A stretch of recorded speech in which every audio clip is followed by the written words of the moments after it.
Hello జస్డే, నా పేరు Sagar Reddy, RR poultry equipments Warangal.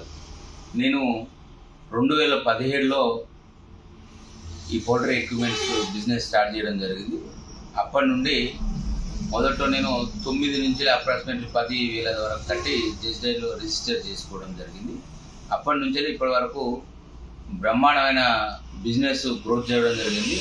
జస్డే తీసుకోవడం వల్ల నాకైతే పర్సనల్గా నేను దాదాపు 30 నుంచి 40 lakhs బిజినెస్ చేయడం జరిగింది. నేను కూడా ఊహించిన బిజినెస్ చేయడం జరుగుతుంది. ఎక్కడ ఉన్న రాజస్థాన్ నుంచి కూడా మేము ఇక్కడి నుంచి సప్లై చేస్తున్నాం. వాళ్ళు కూడా మా సర్వీసెస్ తీసుకుంటున్నారు. అంటే బికాజ్ ఆఫ్ ఓన్లీ జస్డే. మీ అందరికి నేను సజెషన్ చేసేది ఏంటంటే, జస్డేలు మనం బిజినెస్ పర్పస్లో ఉన్న వాళ్ళు ఎవరికైనా అని జస్డేలు మాత్రం 100% ఇప్పుడున్న పరిస్థితులలో 100% ఈ ప్లాట్ఫామ్ చాలా మంచిగా ఉంది. ఈ మనకు ఇచ్చే సర్వీస్ కూడా జెన్యూన్ వస్తుంది. మీకు మనకు నేను అంతకుముందు వేరే